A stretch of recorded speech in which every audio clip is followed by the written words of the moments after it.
এমন সময় আল্লাহর তরফ থেকে মান্না সালওয়া আসলেন, বুনা খাবার আসলেন, বুনা মাছ এবং বুনা খিচুড়ি পাঠানো হলো। মুক্তিকামী ভাইয়েরা আমার, আল্লাহর তরফ থেকে ঈসা আলাইহিস সালামের যেই দিন মান্না সালওয়া পেলেন, সেই দিন ঈসা আলাইহিস সালাম ঈদের দিন হিসেবে তারা পালন করে, সেই দিন তারা আনন্দ করে। শুকর বলে সুবহানাল্লাহ।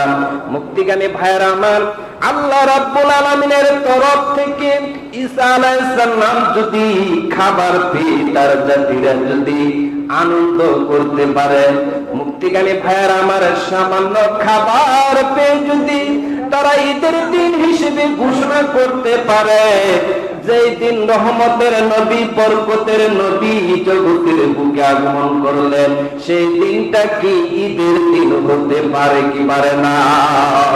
আর আওয়াজ করে বলেন, পারে কিনা পারে না? মুক্তিকামী ভাইয়েরা আমার, এই জন্য মুহাদ্দিস দেলভী রাহমাতুল্লাহ আলাইহি বলেছেন, মুক্তিকামী ভাইয়েরা আমার, সবে বরাত, সবে কদর একদিন ইবাদত করলে হাজার মাসের চেয়ে উত্তম। কিন্তু মুহাদ্দিস দেলভী রাহমাতুল্লাহ আলাইহি বলেছেন, এমন একটা দিন আছে যে দিনটা লক্ষ কোটি কোটি দিনের চেয়ে উত্তম। সকল বলে সুবহানাল্লাহ। সেই দিনটা হলো যে দিন রহমতের নবী, বরকতের নবী আগমন করেছে, এই দিনটা হলো লক্ষ কোটি গুণের চেয়ে উত্তম। সকল বলে সুবহানাল্লাহ। আমি বলতে চাই, মুহাদ্দিস দেলভী রাহমাতুল্লাহ আলাইহি সাধারণ কোনো জ্ঞানী নয়, তিনি সবচেয়ে বড় মুহাদ্দিস। বলেন ঠিক না ঠিক?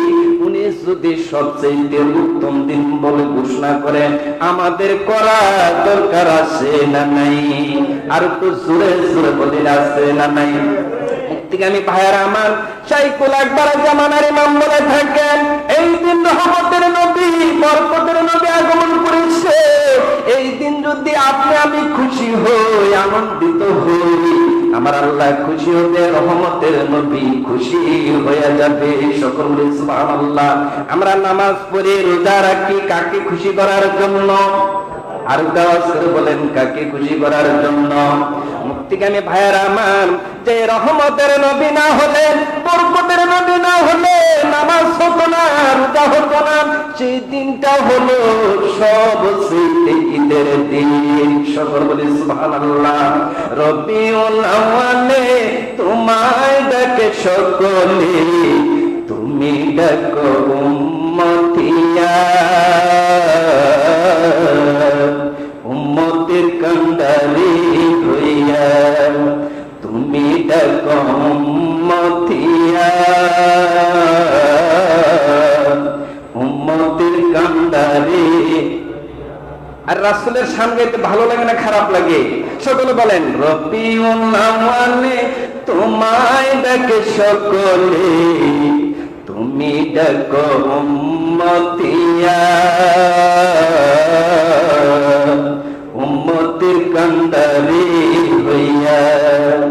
আগমনের সময় মতো তুমি ছিলে সদায় রত, আগমনের সময় মতো তুমি ছিলে সদায় রত, সকল সৃষ্টি তোমারই সেজদায়, জবান তোমার উম্মতিয়া, কখন থেকে ডাকি তোমায়, আমায় একটু করো দয়া। সকল বলে আল্লাহু আকবার। আমার বন্ধুগণ, রহমতের নবী, বরকতের নবী যেই দিন আগমন করেছে, আসমান জমিন গ্রহ নক্ষত্র সবাই খুশি হয়েছে। বলেন ঠিক না ঠিক? এই জন্য আশিক রাসূলদের জন্য সবচাইতে খুশির দিন, আনন্দের দিন রহমতের নবী যে দিন আগমন করেছে।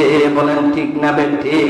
এই দিন যদি কোন আশিক রাসূল খুশি হয়, আমার আল্লাহ খুশি হবে, রহমতের নবী খুশি হয়ে যাবে। সকল বলি আল্লাহু আকবার।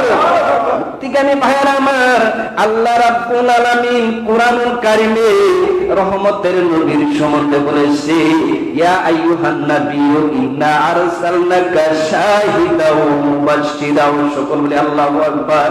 মুক্তিগামী ভাইয়েরা আমার আল্লাহ রাব্বুল আলামিন রহমতের নবীকে লক্ষ্য করে বলেছে, আমি আপনাকে সাক্ষী দাতা সুসংবাদদাতা প্রেরণ করেছি। সকল বলে সুবহানাল্লাহ।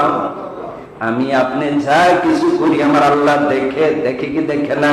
রহমতের নবীও দেখে। সকলে সুবহানাল্লাহ।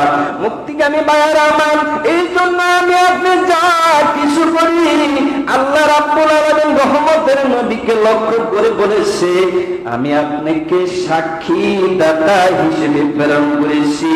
আমি বলতে চাই, প্রত্যেক মুসলমান যখন কবরে যখন মারা যাওয়ার পরে রাখা হয়, হায়াতুন নবী রহমতের নবী বরকতের নবী কবরে যায় কি যায় না?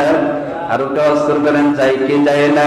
আমি বলতে চাই, কোন ব্যক্তি মুসলমান যদি মারা যায়, কবরে যদি হাজির হইতে পারেন, আশিক রাসূলরা যদি মিলাদুন নবী পালন করে সেইখানে হাজির হইতে পারে কি পারে না?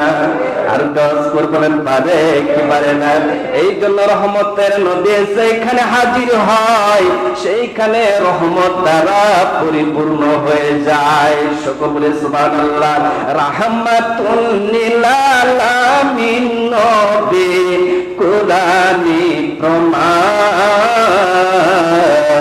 আশিক বিনে কে বুঝিবে দয়ার নবীর শান, প্রেমিক বিনে কে বুঝিবে মোর নবীজির শান। নবী আমার মদিনার বুলবুল, আমার আল্লাহ প্রেম করিয়া নামটি রাখলেন হাবিবে রাসূল। ওই নবীজিকে না চিনিলে, দয়ার নবীজিকে না মানিলে থাকবে না ঈমান। আশিক দিনে কে বুঝিবে নূর নবীজির শান। সকল বলি আল্লাহু আকবার।